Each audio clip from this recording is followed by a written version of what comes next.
नमस्कार, आप देख रहे हैं न्यूज 24 मध्य प्रदेश छत्तीसगढ़ और मैं हूं आपके साथ पवन पांडे। आपकी बात छत्तीसगढ़ में आप सभी का स्वागत है।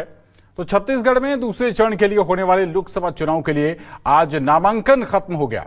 दूसरे चरण में राजनांदगांव, महासमुंद और कांकेर लोकसभा सीट पर चुनाव होना है, लेकिन सबसे हॉट सीट राजनांदगांव की है, जहां पूर्व सीएम भूपेश बघेल और मौजूदा सांसद संतोष पांडे के बीच मुकाबला है।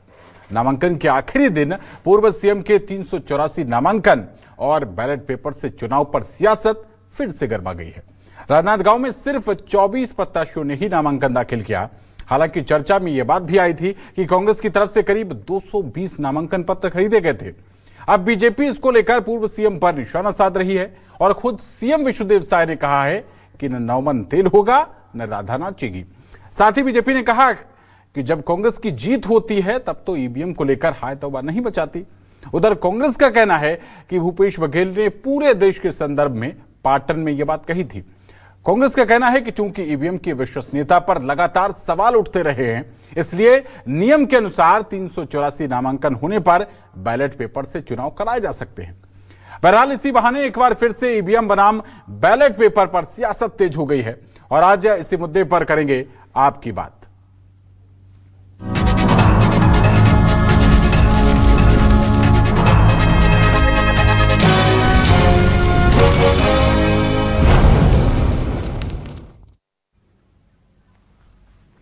और इस मुद्दे पर नेताओं की क्या कुछ प्रतिक्रिया है, आइए आपको वो सुना देते हैं।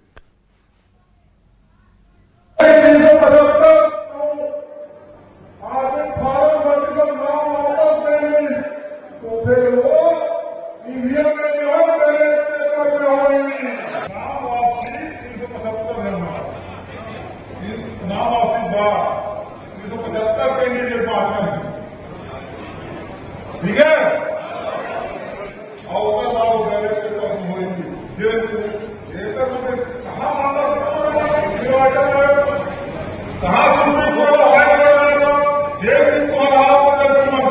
पहले तो देखिए, ना नौमन तेल होगा ना राधा नाचेगी।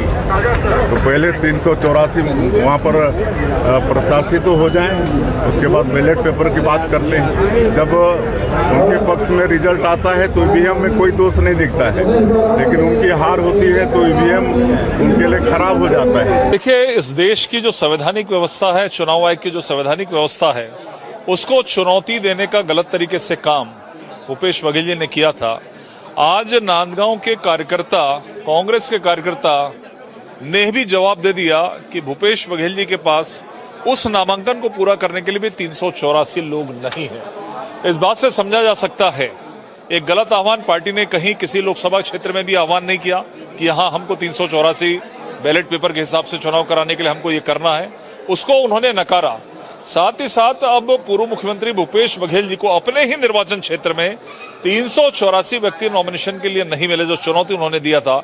इस बात से समझा जा सकता है कि लोकसभा नांदगांव में उनकी स्थिति क्या है। ये कि इस देश की जो संवैधानिक व्यवस्था है, चुनाव आयोग की जो संवैधानिक व्यवस्था है, उसको चुनौती देने का गलत तरीके से काम भूपेश बघेल जी ने किया था। आज नांदगांव के कार्यकर्ता, कांग्रेस के कार्यकर्ता ने भी जवाब दे दिया कि भूपेश बघेल जी के पास उस नामांकन को पूरा करने के लिए भी 384 लोग नहीं है। इस बात से समझा जा सकता है एक गलत आह्वान पार्टी ने कहीं किसी लोकसभा क्षेत्र में भी आह्वान नहीं किया कि यहाँ हमको 384 बैलेट पेपर के हिसाब से चुनाव कराने के लिए हमको ये करना है, उसको उन्होंने नकारा। साथ ही साथ अब पूर्व मुख्यमंत्री भूपेश बघेल जी को अपने ही निर्वाचन क्षेत्र में 384 व्यक्ति नॉमिनेशन के लिए नहीं मिले, जो चुनौती उन्होंने दिया था। इस बात से समझा जा सकता है कि लोकसभा नांदगांव में उनकी स्थिति क्या है। ये और आइए आज हमारे इस प्रोग्राम के क्या कुछ सवाल हैं उनसे रूबरू करा देते हैं। दूसरे चरण का नामांकन खत्म और पूर्व सीएम भूपेश बघेल के लिए सबसे बड़ी जंग, जहां क्योंकि प्रथम चरण यही था और बघेल नहीं ढूंढ पाए ईवीएम की काट। नामांकन के लिए 384 प्रत्याशी नहीं पाए जुटा। सीएम साय का बघेल पर हमला और जीत मिलने पर ईवीएम की याद क्यों नहीं आती भला। राजनांदगांव में ईवीएम से ही होगा चुनाव, नहीं चला भूपेश बघेल का बैलेट पेपर वाला दांव। तो ये आज हमारे आज के ये सवाल हैं और आइए आपका सबसे पहले हमारे साथ गेस्ट जुड़ चुके हैं, उनका तारुफ आपसे कराते हैं। हमारे साथ अविनाश प्रसाद हैं, वरिष्ठ पत्रकार हैं, बहुत स्वागत है आपका। हमारे साथ बीजेपी के पूर्व विधायक श्रीचंद सुंदरानी साहब हैं और कांग्रेस के प्रवक्ता नितिन भंसाली साहब हैं। आप तीनों को मेरा नमस्कार। और सबसे पहले मेरा पहला सवाल नितिन भंसाली जी आपसे है। आप तो पहले चरण में ही एक तरीके से कहा जाए कि हार गए, 384 प्रत्याशी ही नहीं घोषित कर पाए, वहां पर पर्चा ही नहीं खरीद पाए। कैसे अगली बैटल कैसे जीतेंगे आप, नितिन जी? पवन जी, मुझे लगता है चुनाव नहीं, हंसी मजाक चल रहा है। भाई एक सभा में प्रदेश के पूर्व मुख्यमंत्री माननीय भूपेश बघेल जी ने एक बात कही सामान्य रूप से कि इतने मतदान यदि हो, इतने नॉमिनेशन यदि हो तो वो जो चुनाव जो है वो बैलेट पेपर से होगा। उन्होंने ये नहीं कहा कि इतना करना है। उन्होंने एक उदाहरण दिया जो कि पूरे देश में कई सोशल मीडियाओं पे मैंने भी कई लोगों के वक्तव्य और ऐसे पोस्ट देखे थे। अब ये कह देना कि उतने लोग वहां पर नॉमिनेशन के लिए नहीं मिले, तो मुझे लगता है कि ये बहुत ही गलत बात होगी। दूसरी बात यह है कि लोकतंत्र में और प्रजातंत्र में हर व्यक्ति को चुनाव लड़ने का अधिकार है, तो उन्होंने खुले मन से आमंत्रित किया कि नॉमिनेशन करिए, जिसको चुनाव लड़ना है लड़िए, इसमें तो कोई किसी को रोक नहीं सकता। तो इस बात को लगातार मैं पिछले 3 दिनों से देख रहा हूं छत्तीसगढ़ के परिदृश्य में, देश के भी परिदृश्य में, कि मुद्दों पे बात करने को भारतीय जनता पार्टी के पास न समय है, न नेता है, न कोई विचार है। ये हर बातों को उल्टे सीधे तरीके से लेकर सारे जरूरी मुद्दों से ध्यान भटकाकर आम जनता का समय और आप लोगों का भी समय खराब कर रहे हैं, मुझे ऐसा लगता है। तो ऐसी कोई बात नहीं थी और बहुत सामान्य बात थी, पर तोड़ मरोड़ के इन्होंने डिबेट का सब्जेक्ट जरूर बना दिया, ये मैं कहूँगा। चलिए नितिन जी, वापस आएंगे सेकेंड राउंड में। ओपनिंग स्टेटमेंट ले लेते हैं भारतीय जनता पार्टी का भी। तो सुंदरानी साहब, ये तो कह रहे हैं कि मजाक चल रहा है या चुनाव चल रहा है। आप लोग भी, आपके भी तमाम जो पदाधिकारी गण हैं वो भी यही कह रहे हैं कि भाई पहले चरण में ही ये लोग पीछे हो गए। आप क्या सोचते हैं? देखिए आदरणीय पवन जी, जिस प्रकार भूपेश बघेल जी ने कानून की धज्जियां उड़ाई है अपना बयान देकर और लोगों को उकसाने का प्रयास किया कि 384 नामांकन पत्र भरे जाएं और बैलेट से चुनाव हो जाएगा, ये एक उन्होंने जो संदेश दिया राजनांदगांव को लेकर पाटन में की सभा में, तो निश्चित रूप से कहीं न कहीं ये फितरत तो इनकी रही होगी कि 384 नामांकन भरवा दिए जाएं और चुनाव आयोग की व्यवस्था में कहीं न कहीं खलल पैदा करने का प्रयास किया जाए। दुर्भाग्य से उनको 384 लोग नहीं मिले, बल्कि 23 से ज्यादा कैंडिडेट भी नहीं लड़ पाए। तो निश्चित रूप से ये भूपेश बघेल जी की नैतिक पराजय तो पहले ही राउंड में हो गई कि जो व्यक्ति प्रदेश का 5 साल मुख्यमंत्री रहा हो, उसके बाद टोटल 384 लोग न हो, तो ताज्जुब की बात है। कहीं न कहीं भूपेश बघेल की नैतिक पराजय को मैं मानता हूं। और जिस प्रकार वो कानून का मजाक उड़ा रहे थे, कि जिस प्रकार चुनाव आयोग के नियमों की धज्जियां उड़ाने की बात कर रहे थे, जनता के बीच में गलत संदेश देने का काम कर रहे थे, कहीं न कहीं वो ऐसा लगता है कि केंद्र की कांग्रेस पार्टी ने उनको नहीं लड़ने की इच्छा पे थोपा गया है। अब थोपा गया है तो वो अपनी जो पराजय दिख रही है छत्तीसगढ़ में 11 की 11 लोकसभा में, तो बचाव का रास्ता खोज के रखना चाहते हैं। मैंने तो पहले ही कहा था कि ईवीएम से चुनाव होगा तो रिजल्ट अलग आएंगे और बैलेट पे चुनाव होगा तो अलग रिजल्ट आएंगे। ये एक कहीं न कहीं एक स्टोरी बनाने का प्रयास है भूपेश बघेल का, और सफल नहीं होंगे। उनकी मानसिकता सफल नहीं होगी, क्योंकि छत्तीसगढ़ की जनता मोदी जी के साथ, मोदी जी के गारंटी के साथ। दुनिया का सबसे बड़ा लोकतंत्र हमको कहा जाता है। अगर वहां पर जैसा भूपेश बघेल जी कह रहे थे सेम वही सीन क्रिएट हो जाता, तो क्या आपको नहीं लगता कि भारत के चुनावी सिस्टम की, चुनावी प्रक्रिया की कहीं ना कहीं फजीयत या फिर हंसी होती? देखिए, मेरा ऐसा मानना है कि ये जो व्यवस्था सुनिश्चित की गई कि यदि 384 से अधिक प्रत्याशी होते हैं तो ये जो चुनाव है ये मतदान के जरिए होगा। हालांकि निर्वाचन आयोग ने भी ये नहीं सोचा होगा कि इस तरह की परिस्थितियों का सामना करना पड़ेगा। हालांकि इस तरह की परिस्थितियां तो नहीं निर्मित हुई, लेकिन एक चर्चा जरूर छिड़ गई और आलम यह था कि निर्वाचन आयोग भी गुणागणित लगाने में माथापच्ची करने लगा था कि अगर जिस तरीके से भूपेश बघेल जी ने बयान दिया है, अगर वो प्रायोगिक तौर पे अगर वो हो जाता है तो आखिर किस तरीके से इन सारी चीजों का संचालन किया जाएगा। बैलेट पेपर जो 12-15 फीट का बैलेट पेपर छपाया जाएगा या बुक निकाला जाएगा, यदि मतदाता मतदान करने आता है तो क्या वो मतदान करने के पूर्व दर्जनों पन्नों को पलटेगा और अपना प्रत्याशी का चयन करेगा। तो ये प्रायोगिक तौर पे ये जो कॉन्सेप्ट है, ये तो मुझे नहीं लगता कि ये सफल हो पाता। लेकिन क्योंकि कांग्रेस को हमेशा से ही एक कांग्रेस के लिए महत्वपूर्ण मुद्दा रहा है कि ईवीएम का जो मशीन है वो बीजेपी का हथियार है और अगर ईवीएम के जरिए बीजेपी चुनाव लड़ती है तो जीतने के चांसेस ज्यादा होते हैं। तो भूपेश बघेल जी ने कहीं ना कहीं जो है इस चर्चा को फिर से एक बार सामने ला दिया। और देखिए कितने लंबे समय से, जब से उनका बयान आया है तब से लेकर आज तक ईवीएम फिर से एक बार चर्चा में आ गया है। हालांकि मुझे ऐसा नहीं लगता कि इनको प्रत्याशी नहीं मिल पाए होंगे। कांग्रेस पार्टी चाहे तो हर लोकसभा से 200, 400 प्रत्याशी, 600 प्रत्याशी खड़ा कर सकती है। लेकिन प्रैक्टिकली मुझे ऐसा लगता है कि जब कांग्रेस संगठन ने इस विषय में सोचा होगा कि क्या ये वाकई में इसे फलीभूत किया जा सकता है, तो ये समझ में आया होगा कि नहीं, ये डगर जो है, ये पनघट की डगर जरा जो है वो मुश्किल है। मुश्किल इसलिए है कि आलम यह है कि कांग्रेस के बहुत सारे ऐसे कैंडिडेट, बड़े नेता है जो हैं, वो ऐसा देखने में आ रहा है कि वो पार्टी बदल रहे हैं। यदि 384, 85 या 400 कैंडिडेट खड़े करते और उसमें से मान लीजिए दर्जन 2 दर्जन कैंडिडेट जो है वो अपना नामांकन वापस ले लेते या उनके बयान कुछ उठपटांग आ जाते, तो सोचिए कांग्रेस को कितनी बड़ी समस्या का सामना करना पड़ता। तो ये चर्चा के लिए तो ये बातें ठीक थी, लेकिन प्रायोगिक तौर पे तो ये मुश्किल था ही। जी बिल्कुल, वापस लौटेंगे आपके पास।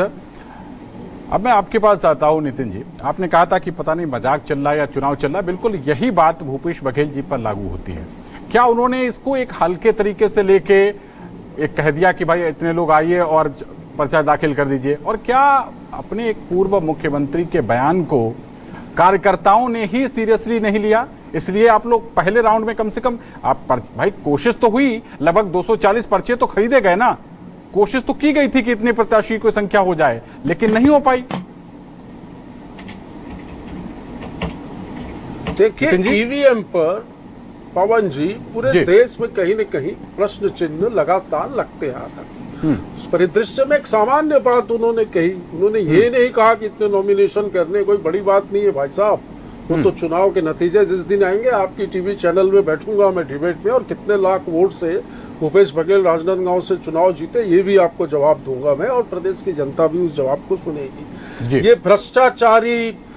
भ्रष्टाचारी जुटाव पार्टी के ऊपर राहत इंदौरी जी का एक शेर याद आता है मुझे कि मेरा जमीर मेरा एतबार बोलता है, मेरी जुबान से परवरदिगार बोलता है, यूं तो कोई बात इसको आती नहीं मगर ये झूठ बहुत शानदार बोलता है। तो ये जो झूठ बोलकर जो आम जनता का ध्यान लगातार दिग्भ्रमित कर रहे हैं और जरूरी मुद्दों से, मैं जैसा कि कह रहा हूं कि जरूरी मुद्दों से ध्यान भटकाने का काम हो रहा है। आप बात करिए हम क्या डिलीवर करेंगे जनता को, हमने इन 10 सालों में क्या किया। मुझे आदरणीय श्रीचंद सुंदरानी जी इन 10 सालों में भारतीय जनता पार्टी के वो 10 काम गिना दे जिससे आम जनता को रिलीफ मिला, जिससे आम जनता को राहत मिली। नहीं गिना पाएंगे। यदि ये 1-2 काम बोलेंगे भी तो उन कामों को कांग्रेस की यूपीए की सरकार ने या पूर्ववर्ती कांग्रेस की सरकार ने, मनमोहन सिंह जी की सरकार ने वो योजनाओं को चालू किया था जिसको इन्होंने नाम बदलकर कंटिन्यू किया है। तो इनके पास बताने के लिए कुछ नहीं है, मुद्दों पे इनको बात करनी नहीं है और सिर्फ इसी तरीके की बातें करके आम जनता का जो है वो ध्यान भटकाना है। इसके अलावा कोई बात मुझे नजर नहीं आती। बिल्कुल, हालांकि जिसको लेकर आज हम जिस विषय पर डिबेट कर रहे हैं ये आपके नेता के बयान के बाद ही उपजा, इसमें बीजेपी का कोई हाथ नहीं है, कम से कम नितिन भंसाली जी, ये तो आप स्वीकार कर सकते हैं। जब आपका सबसे बड़ा नेता प्रदेश का वो ही जिस विषय पर बात कर रहा था तो आप देख लीजिए खुद ही कि वो हल्का था या फिर वो गंभीर था। बहरहाल वापस आएंगे पास। सुंदरानी साहब, ईवीएम की प्रासंगिकता को लेकर सवाल खड़े हो रहे हैं। आप लोग बार बार ये बात कहते हैं कि भाई जहां जीत जाते हैं वहां विरोध क्यों नहीं करते, वहां चुनाव का परिणाम क्यों स्वीकार कर लेते हैं। भाई आपके भी सबसे वयोवृद्ध नेता लालकृष्ण आडवाणी जी, भारत रत्न से उनको सम्मानित किया गया है। आपके ही जीवीएल नरसिम्हा राव जी, उन्होंने तो बाकायदा एक किताब लिख दी थी इसी ईवीएम को लेके।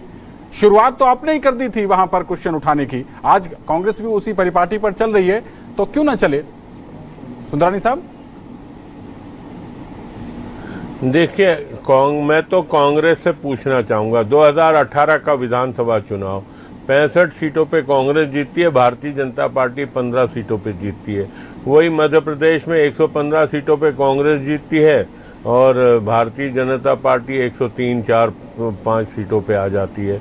वहीं राजस्थान में कांग्रेस पार्टी 100 सीट पे जीतती है, भारतीय जनता पार्टी 70-75 सीटों पे जीतती है। उस वक्त ईवीएम के ऊपर कहाँ ठिकरा नहीं फोड़ा इन्होंने, तब तो इनका तीनों राज्यों में बहुमत आया तो इनको अच्छा लगा। आज तीनों राज्यों में इनकी सरकार चली गई तो आज इनको लगता है कि ईवीएम की गड़बड़ है। लोकसभा में ये अपनी गलतियों को स्वीकार नहीं करते, जनता को धोखा देते हैं, भ्रष्टाचार खूब करते हैं। जब इनको सरकार बनाने का मौका मिलता है तो भ्रष्टाचार में लिप्त हो जाते हैं। आज भी कई सारे नेता इनके ईडी के चपेट में हैं, कई जगह जेल में है, कई जगह कई लोग बेल में हैं। और मैं आपको बता दूं कि आने वाले समय में और भी बहुत सारे नेताओं पे कार्रवाई होगी। निश्चित रूप से ये घबराते रहते हैं और ईडी से के ऊपर ठिकरी फोड़ते रहते हैं। वास्तविकता यह है कि ये भ्रष्टाचार को छुपा नहीं पाते। अब इनके नेताओं के बयानों की ओर मैं ध्यान दिलाना चाहूंगा। एक और भूपेश बघेल जी 384 उम्मीदवार फार्म भरे, ये बात करते हैं। दूसरी तरफ बहुत वरिष्ठ नेता, मैं जिनका बड़ा सम्मान करता हूं व्यक्तिगत, चरणदास महंत जी का, किस प्रकार प्रधानमंत्री जी के ऊपर लाठी उठाने की बात करते हैं। क्या ये गरिमापूर्ण बयान नहीं देंगे, ये भ्रष्टाचार करेंगे, काली कमाई का पैसा रखेंगे, उसके बाद ये जनता इनको वोट नहीं देगी और ये आरोप ईवीएम पे लगा देंगे। ये तो इनकी मानसिकता है। ये अपनी गलतियों पे कभी ध्यान नहीं देते, अपनी गलतियों को सुधारने का काम नहीं करते। जब से आजादी के बाद जब से कांग्रेस पार्टी सरकार में आई, 55 साल देश में राज किया, भ्रष्टाचार इनसे पिंड छुड़ा नहीं पाया। और 2018 से 23 तक आप देखिए क्या क्या आरोप नहीं लगे, और आरोप तथ्यात्मक आरोप लगे, ऐसा भी नहीं कि हवाई आरोप थे। प्रमाणित हो रहा है तो क्यों देगी जनता इनको वोट, और क्यों इनको जनता वोट दे, ये फिर कहेंगे। निश्चित रूप से जब 4 जून को परिणाम आएंगे तो ये सारा दोष पवन जी ईवीएम पे ही डालने वाले हैं।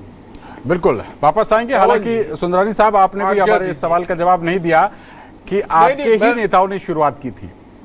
वयोवृद्ध नेता लालकृष्ण आडवाणी जी और जीवीएल नरसिम्हा राव जी, जिन्होंने बाकायदा किताब लिखी, आज पब्लिक डोमेन में है। ठीक है, वापस आएंगे उस पर। नितिन बंसाली जी, आपको जवाब देना चाहते हैं जी। पवन जी, मैंने इतने सुंदर प्रश्न पूछा, 10 सालों में 10 काम बता दीजिए। हाँ, मैं बता देता हूँ। अगर मुझे इजाजत मिल जाए तो मैं बताऊंगा। मैं 10 बताऊंगा, ज्यादा बताऊंगा। 36 करोड़ गरीब थे 10 साल पहले, वो कितने हो गए? 80 करोड़। 55 लाख करोड़ रुपया देश पे कर्ज था, इन 10 वर्षों में हो गया 210 लाख। नहीं, मैं उपलब्धियां गिनाऊंगा। काम किया इन्होंने 10 साल में। मैं उपलब्धियां गिनाऊंगा। मौका मिलेगा आपको। भैया, ये पवन जी, आप मुझे इजाजत दें, मैं मैं बिल्कुल सुंदरानी साहब आता हूं आपके शिक्षा पास। का अधिकार, सूचना का अधिकार, खाद्य सुरक्षा का अधिकार, इलाज का अधिकार, ये सारे अधिकार, ये सारे कानून हमारे बनाए हुए, हमारी सरकार के द्वारा बनाए हुए, और हमने जनता को डिलीवर किया। ये जो होते हैं ना, कुछ बेईमान ऐसे होते हैं जो दूसरों के मकान पे अपना नाम लिखते हैं। योजनाएं हमने बनाई, नाम बदल कर उसको चला रहे हैं, वो भी संचालित नहीं कर पा रहे। हालांकि नितिन जी, आपने उन्हीं योजनाओं को अपने सूबे में लागू नहीं होने दिया, चाहे वो प्रधानमंत्री आवास योजना हो और चाहे उसको लेकर जो आयुष्मान कार्ड की एक योजना थी जिसमें स्वास्थ्य को लेकर लाभ मिलता था, आप लोगों ने उसको लागू नहीं होने दिया। अगर आपके ही वो बच्चे थे, भले उनका नाम बदल दिया गया था, आप लागू करवा सकते थे, जनता को तो राहत मिल सकती थी। नवीन जी, नितिन जी माफ कीजिएगा, नितिन जी आपसे मेरा सवाल है, सुन पा रहे हैं क्या आप मुझे? जिनको आप कह रहे हैं कि आपके ही योजनाओं का नामकरण इन्होंने बदल कर दूसरा रख दिया, उन्हीं योजनाओं को आपने, केंद्र सरकार की कई योजनाओं को अपने सूबे में लागू नहीं होने दिया। आपकी योजनाएं थी, बड़ा दल दिखा के उनको अपने यहां अप्लाई कर देते, क्या दिक्कत थी? नहीं, कौन कहता है पवन जी, कौन बोलता है? ये भाजपा बोलती होगी, कि हमने लागू होने नहीं दिया, बिल्कुल नहीं, पक्षपात आयुष्मान नहीं भारत किया। 5 प्रधानमंत्री वर्षों आवास में योजना कहाँ आपने आयुष्मान सुना? योजना को आपने लागू किया क्या? नहीं, प्रधानमंत्री आवास योजना पहले इंदिरा आवास योजना ही थी भाई साहब। और अभी जो ये चाबियां बांटा है इन लोगों ने, ये कांग्रेस के समय ही स्वीकृत किए हुए जो मकान थे, जो बने थे, उसकी चाबियां इन्होंने अभी हाल में बांटी है। और आधे ठीक से है, ज्यादा अब अविनाश मकान जी हम से कंप्लीट कर एक चुके थे, कमेंट लगभग लेते हैं, उसके बाद 12.5 श्रीचंद जी आपके पास अरे में आएगा। 18 लाख मकान आप- नए आप- बनाने की बात। मकान का जो क्या ये आपको क्रेडिट लगता है ले रहे हैं, अविनाश जी, ये मकान हमारे बनाए हुए हैं। जो बीजेपी भी ये बात कहती है और हम पत्रकार जगत के भी लोग, जहां पर कांग्रेस जीत जाती है वहां पर तो ईवीएम को लेकर कोई बातचीत नहीं होती, लेकिन जहां पर कांग्रेस हार जाती है वहां पर लगता है कि लोकतंत्र की हत्या हो गई। कैसे देखते हैं इसको? देखिए, ये यक्ष प्रश्न है और ये प्रश्न कोई आज का नहीं है। जब से कांग्रेस ईवीएम पे आरोप लगाते आई है, तब से भाजपा ये कहती आई है कि जिन इलाकों में, जिन क्षेत्रों में या जिन चुनावों में, जिन सीट्स पर कांग्रेस जीत जाती है, वहां पर कभी ईवीएम को दोष नहीं देती है।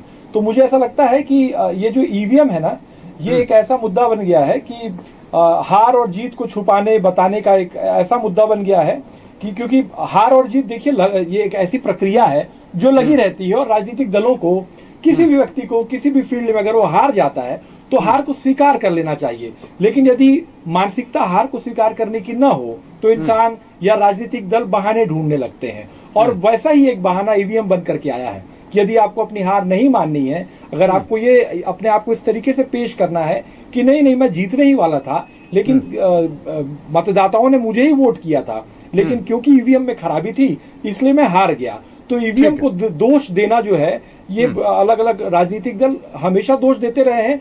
यक्ष प्रश्न है। अगर अभी भी कांग्रेस के जो नेता जुड़े हुए हैं, उनसे एक सवाल आप फिर से पूछ लीजिए कि जिन इलाकों में, जिन क्षेत्रों में, जिन सीटों पे कांग्रेस जीतती है, वहां ईवीएम का दोष क्यों नहीं होता है?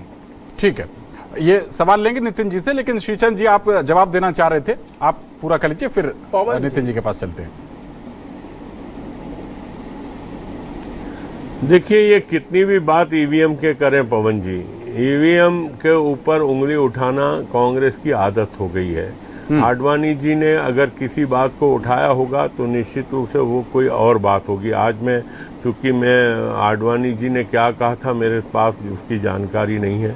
नरसिम्हन जी ने जो पत्र किताब लिखी थी उसमें क्या उल्लेख था, किस बात का उल्लेख था, लेकिन जिस प्रकार से कांग्रेस पार्टी ईवीएम पे सवाल उठाती है, मैंने पहले ही कहा कि कांग्रेस पार्टी अपनी कमजोरियों को, अपनी गलतियों को सुधारने के बजाय अपनी हार को वो हार स्वीकार न करते हुए वो सिर्फ ईवीएम का ठिकरा फोड़ के वो अपनी जिम्मेदारी से बचना चाहते हैं और ये दिखाना चाहते हैं कि देश की जनता आज भी हमारे साथ है।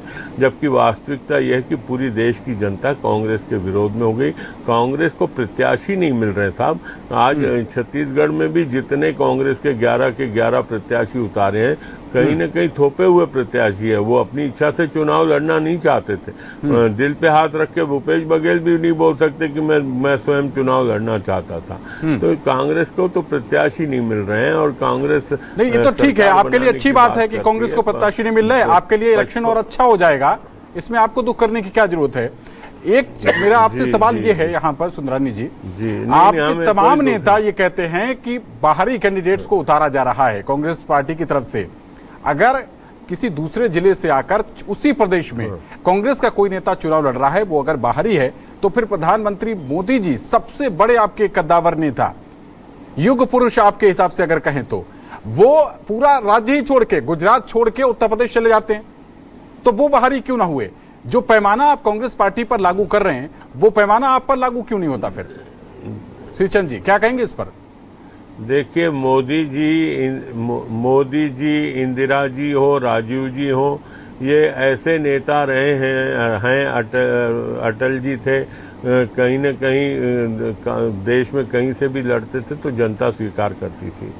लेकिन आज भूपेश बघेल जी ऐसे बड़े नेता नहीं है कि जाके वो दुर्ग छोड़ के जाके राजनांदगांव चुनाव लड़ ले और वहां से जीत जाएंगे, ऐसा रिजल्ट जनता बताया स्वीकार जा कर लेगी, जनता उनको जिता देगी, ऐसी बात नहीं है। खैर ये तो हमारी अपनी अपनी बघेल भावना जी है। का कहा भी गया है कि जो जिसकी ग्लैमर रही था, भावना जैसी प्रभु मूर्ति देखी तीन तैसी। आपके लिए भूपेश बघेल छोटे नेता हो सकते हैं, लेकिन कांग्रेस नहीं पार्टी तो के अगर आप 4 जून किसी को कार्यकर्ता से रिजल्ट पूछेंगे तो आएगा बड़े ना। हैं। और संविधान, हमारा 4 संविधान जो है 4 सबको जून बराबर को का तो अधिकार दूसरा- देता है। जितने अधिकार प्रधानमंत्री मोदी के पास है उतने ही भूपेश बघेल के, तो उतने ही संविधान आपके, उतने ही बदलने का मेरे, काम उतने ही करेंगे, यहाँ ऐसा पर। नहीं, संविधान खैर वापस लौटेंगे नितिन जी, कहीं ऐसा तो नहीं कि आप संविधान बैलेट ने के ऊपर सबको ठीकरा फोड़ के आपके कपड़ों पर गंदगी लगी हुई है, दाग लगे हुए हैं, आप आईना साफ कर रहे हैं, आप इसको बता रहे हैं कि ईवीएम की वजह से हार रहे हैं। 2014 में जब एंटनी कमेटी की रिपोर्ट आई, आपकी पार्टी का हार का कारण धार्मिक सांप्रदायिक तुष्टीकरण बताया गया था और उस कमेटी की रिपोर्ट को उठा के कूड़े के ढेर में फेंक दिया गया।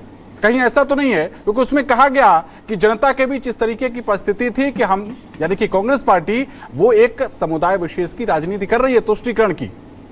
ऐसा तो नहीं कि ये लामबंद हो रहे हैं इसीलिए।